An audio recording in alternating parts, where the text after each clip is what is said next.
What's up, guys? This is Angie Lala, and you're tuned in to another rant on the Angie Lala Experience on YouTube. It's a rant, but it's also a review of sorts because I just had to review this album after all the hoopla and hype and everything surrounding it, and also off of all the people who commented on my Facebook status. I'm talking about none other than Beyonce's album titled Beyonce. Now, I want to start off, before I start reviewing and telling you the tracks I like and all that, I want to start off by what inspired me to write this, to create this review. I was going to write it down, and I wrote some of it down, but then I was like, you know what, I'd rather just rant and talk about it in video form, so that's why I chose to do it here. But yeah, I'm going to talk about what inspired me to do this review. I was on Facebook, and basically on my Facebook status, I said, Beyonce, I woke up to Beyonce madness on Facebook and Twitter, and I think it's a very creative idea what she did, and I think it's hot and all that, but I'm not gonna buy an album just based off the fact that people are buying it because they didn't hear it, you know what I mean? It just came out and nobody's heard it and there's no warning or anything like that. I'm not buying it off the sole hype that, oh my God, this is something different, this is new. I actually have to enjoy the music. So when I said that, most of my friends who actually are Beyonce fans, they're like, oh, it's never been done before. This is a new thing. It's innovative. It's not the traditional marketing way. It's Beyonce. She can pull it off. It's great. La, la, la. I'm not saying that any of the things they were saying were false. I was just saying that I'm not buying the album because, based off of, oh my God, this is amazing and it's never been done before. No, it's all about the music when I buy an album. Last album I bought, I think I downloaded Dawn's album, Dawn Richard's album, her Golden Heart EP, and I think before that was Usher's album. But her album was cheaper, and I bought it right before I interviewed her. And Usher's album I bought was because I'm an Usher fan or anything like that, and I didn't even like his album like that. I just bought it just because I'm a fan. But if I'm not a real true fan of yours and I don't have a reason or a purpose to buy it, I'm not gonna normally buy albums. So yeah, last Beyonce album I bought was her first album, Dangerously in Love. So you know how long ago that was? That was over 10 years ago. So yeah, I'm not here for the hype, basically. So I'm just like, whatever. And I'm like, people are getting all up in arms. She's breaking records, iTunes records, all that kind of stuff. I'm like, you know what? I'm going to review this album and see if it lives up to the hype that everybody's been giving it. So I was like, you know what? I'm actually going to buy it. I'm going to go on iTunes, and I'm going to buy the album, and I'm going to, download it, and I'm going to see the videos that accompany it.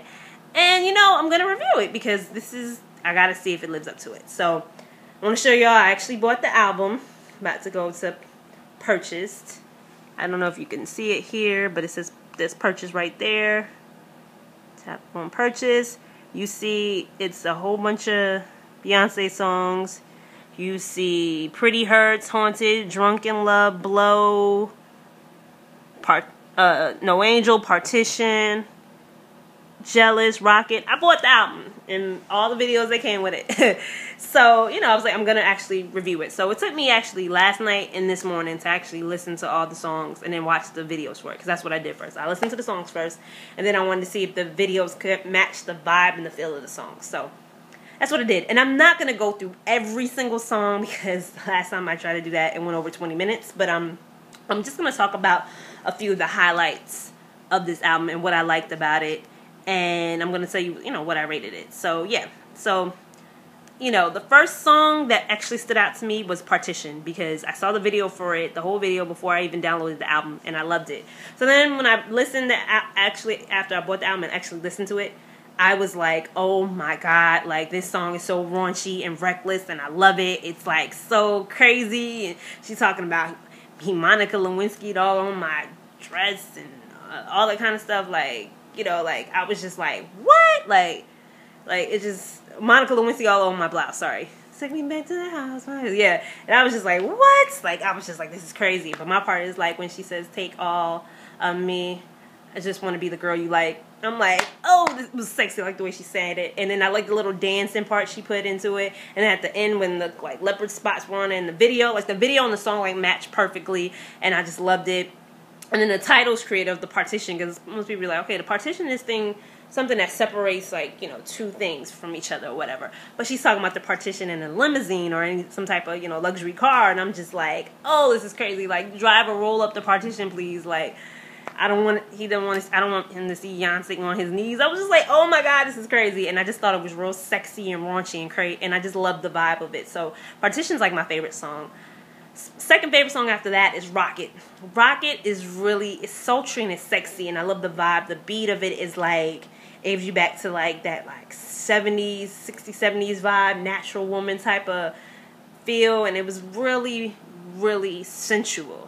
It was sexual too, but sensual, and I loved like the kissing scenes with the other people, and I looked on the bed, and then it's like all the water, and then like there's a scene where like she was like immersed in water, but it just made her look like glowing and beautiful, and I just thought it was really sexy. And the lyrics a little bit risque, but the video kind of tones it down and just makes you see the sensual side of it. So I love it. Like, I thought that song was amazing.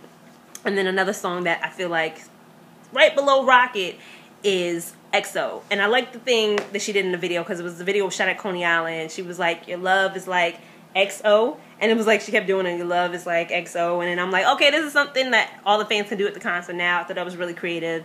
And I like the video was like fun and carefree and loose, and she was playing bumper cars. She was on the roller coaster with her friends. Like, it was like her real stylist was in the video, and the models Jessica White and Jordan Dunn were in the video, and it just looked like fun and carefree and like perfect. And I just love the vibe of it on. I love that song a lot. So it was cool. Those are like my top 3 songs. Oh, no, I forgot one more. The Blue song, dedicated to her daughter, Blue Ivy. I thought that song was beautiful. And like, before I even looked at the title of it, I just listened to the album. And I was just like, this sounds like a beautiful love song for somebody she loves more than anything in the world. And then at the end, when I heard, you know, the baby, you know, crying and not crying, like laughing and giggling and talking, and not crying like a coo, that's what I'm going to say, cooing and stuff like that, I thought it was beautiful. And I'm like, wow, this is a perfect song. So then when I saw the video, I was like, this is so down to earth and honest and real. And it looks like she was in Cuba or something, and she was like with the people there, and they were in the water, and they just like having a good time, enjoying themselves. And then you see the quiet, serene moment she has with her daughter, and you just see glimpses of it first. You don't see her full face completely, but then at the end you get to see her face, cute little cheeks, and I just thought it was like beautiful and like touching. And I love the fact that she like intertwines simplicity and beauty and like going to like different cultures and stuff, because I thought that was beautiful. So those are like my 4 favorite songs. Partition first, then Rocket, then XO, and Blue. So those are like my top 4 songs. But there's the other songs on the album look great too. I say that one that rounds out my top 5 songs is Flawless. I like Flawless a lot because it's like real cool, and like it's like real hood and cool, but it also gives a message. It's like kind of like a feminist anthem type of thing, because she has this African feminist talk on the track, and basically she's saying, you know, how women are viewed like as only reasons of being is to be with a man and to like live to fight for a man, and like guys don't get treated the same way. Like, they don't live for women, and they're not told that, okay, well, you should get married and have kids and stuff. Like, that's like embedded in us, and we should be ambitious but not too ambitious, and we should be smart but not too smart, you know. And competing with each other, we should be only competing with each other for a man, not for like a job or any type of real like important goals or desires or anything like that. Everything revolves around a man. And then she breaks down the definition of feminism, which I believe she says is the political, economical, and social qualities of the sexes or something like that. And I was just like, wow, I like that. And then she has like Flawless, like I'm flawless, I wake up flawless, and it's like the woman's anthem, like, okay, well, I'm flawless, girl, like I look good, it doesn't matter, you know, what you say, I'm still this shit, you know, type of thing. And it's so crazy because like she kind of is raunchy with this album. Like, she curses and she makes a lot of like really sexual references, like the Monica Lewinsky on my blouse type of thing. I was just like, what? Like, it was kind of like reckless, but it was cool. And Beyonce is that chick that could do that type of stuff. So I was like, all right, it's believable because it's her. And, you know, you've seen her. She's very multifaceted in her personality when she's a performer. You know what I mean? So I was like, this works. So like that song Flawless, she had the grills and stuff. It was cool. I really liked it. The video made me like the song even more. I thought it was like real like edgy and raw, and I liked that a lot. What was one other video I liked? Oh yeah, Haunted. The song is okay, like, but the video made me like the song even more because I thought she looked glamorous. She had the finger waves, beautiful smoky eye makeup, and she's walking into this beautiful house, but it's all these like crazy images. They're like sexual, but they're freaky. It's like walking into like a freak show at a circus or something, and you just see all this sexual crazy stuff, like, and it's like she's like haunted. If you're haunting me, I must be haunting you type of thing. And I'm just like, wow. And I thought the video was very creative, and I liked it. Made me want to listen to the song and the lyrics more. So that video was cool. I feel like the videos for the most part matched the songs very well, and that's what I really enjoyed about this whole experience. Like, it made me want to like watch the videos, made me want to listen to the songs more, and the songs made me want to like see every image in the videos. And it's a whole lot of songs. I think it's like, let me see how many songs. I think it's like 13, 14 songs. And then she has extra videos for some of the, there's not like full songs. It's like, I call them like intro songs. And like, I thought that was like really cool too, that she made the videos for that. And then Grown Woman, it's not an actual single, but she had the bonus video on there, and I like that because she had the little part where she was like younger and she was dancing with Kelly, and then they showed her older, like recreating the videos and stuff, and then they had the little African dancing breakdown at the end. So I thought that was cool. Like I said, I could keep going on and on about the songs, and I did before and it went way over. So like, yeah, it's a good album. How many songs are there? 1, 2, 3, 4,